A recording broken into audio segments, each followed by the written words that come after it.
We're watching Press TV's News Review, where we look deeper into some of the top stories of the day. On this segment of the program, American researchers have announced in a report that the wars after the September 11 attacks have killed millions and displaced tens of millions in Afghanistan, Yemen, Iraq, Syria, and Pakistan. But even with the 9/11 war being over, still the indirect aspects of the war are wearing down these countries and taking lives. Abdullah Mirzada reports on that.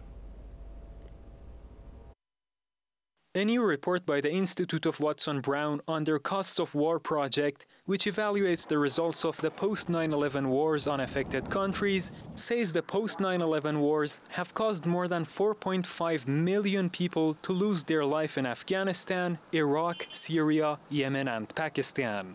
This study says that some of these people were killed in the war, but a larger number died indirectly due to the destructive effects of the war, which reaches 3.7 million people.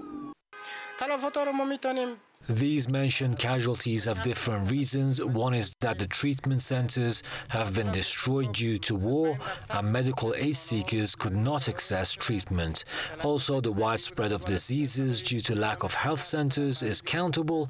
We can even refer to using bombs and weapons used in war that had environmental consequences that affected people. Overall destruction of infrastructures and long-term effects of the war is the main reason for casualties. According to the report, tens of millions of people living in the war zones have also been displaced. The U.S. post-9/11 wars have forcibly displaced at least 38 million people in and from Afghanistan and the other mentioned countries. Taking responsibility has 3 steps. First is to acknowledge they are the cause of this destruction and misery, which they don't. Second is ethical acceptance of the results of what they have done. And finally, there should be a higher power to compel them to take responsibility for what they have done. Some might say the UN is a higher power. Still, the UN is created by some countries which have the right or the veto right, and it shows flexibility towards these countries. There is simply no base on which these countries take responsibility. The results of the war imposed by the US on Afghanistan are the shocking numbers of 30% rise in food insecurity, 41% increase in children malnutrition and rising poverty, 1.5 million people left with disabilities, and 2 million widows. Poverty, unemployment, and poor medical conditions are considered only some of the results of 20 years of US military presence in Afghanistan. Despite the fact that the war is over, people are still facing challenges due to the effects of that war. Abdullah Mirzada, Press TV, Kabul. Joining us on this edition of the News Review, we have Binoy Kampmark, Senior Lecturer at RMIT University, joining us from Melbourne. Also, we have international relations expert Digby Wren joining us from Phnom Penh.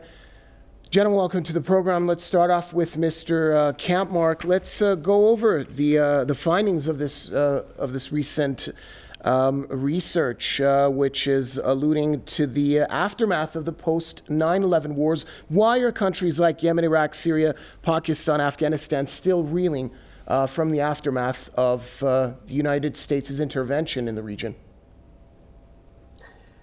Well, thank you for inviting me to be on your program. Well, the reason is fundamentally because the project, in terms of the involvement after 9/11, was a program that essentially destabilized various parts of the Middle East primarily, but of course, resulted in these enormous after effects.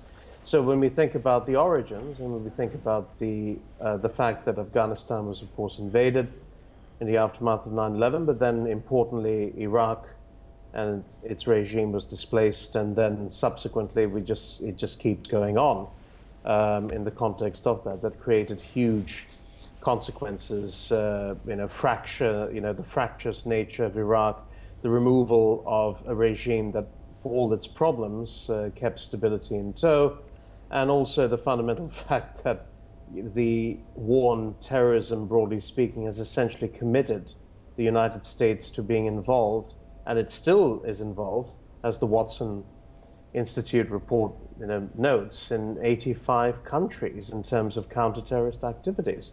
So not only has it caused harm and problems in numerous countries, essentially redrawing the map in various ways. The fracturing of Iraq, for example, the problematic issue of the rise of ISIS, and then subsequently, of course, the intervention in Libya in 2011, we see these ongoing problems of enormous cost. Digby Wren, give us your thoughts on the findings of this report. Does it basically say that the U.S.'s so-called war on terror and its meddling in the Middle East region and West Asia region, it has failed, and it's failed badly? That it's failed, and that's obviously manifested in the withdrawal from Afghanistan, in Iraq and in Syria, and 85 other countries, as the previous guest just mentioned.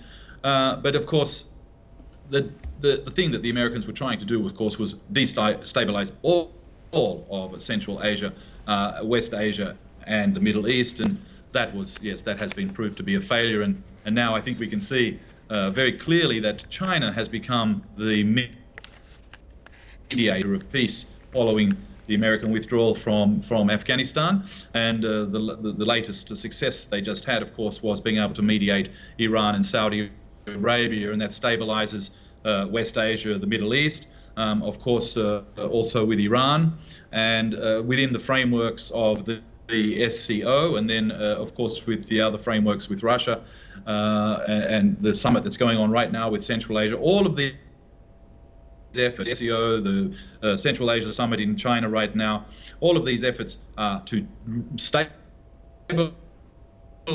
and West Asia, and to get what needs to be done in Afghanistan, which is to rebuild the economy and connect it back to all the other countries with infrastructure and trade and so forth. And the Watson-Brown report, of course, is just, I mean, the horrendous numbers of people, 2 million widows, of course, children dying, no health care.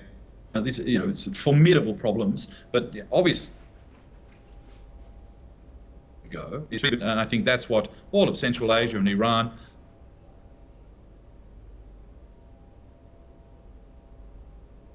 to achieve.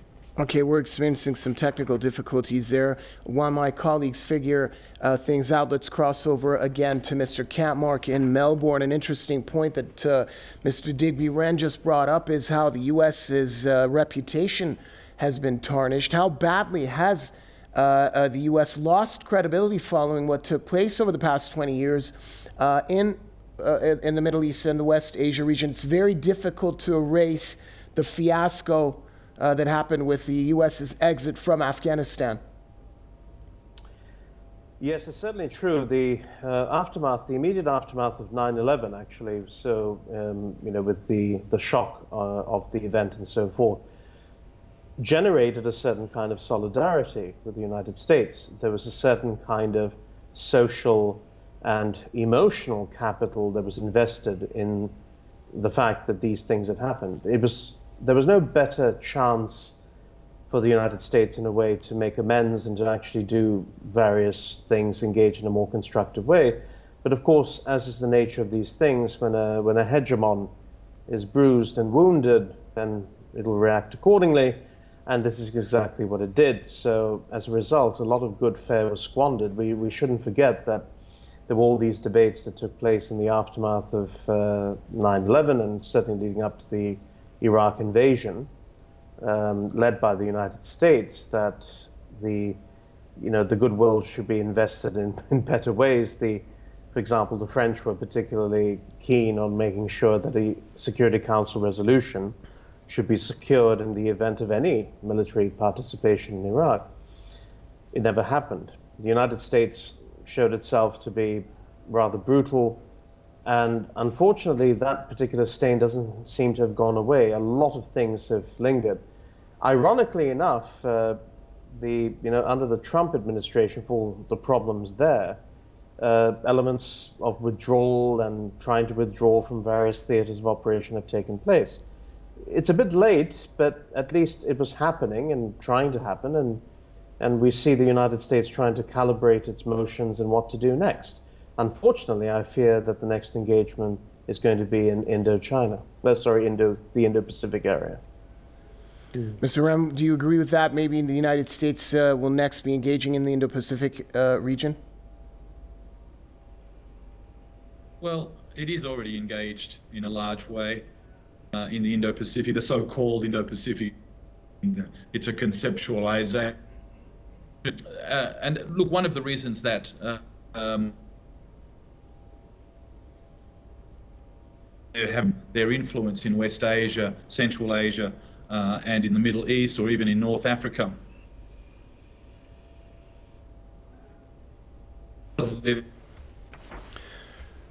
All right, I'm going to have to cut it short there because we're experiencing some difficulties with the connection with our guest in Phnom Penh. However, gentlemen, thank you for contributing to the program.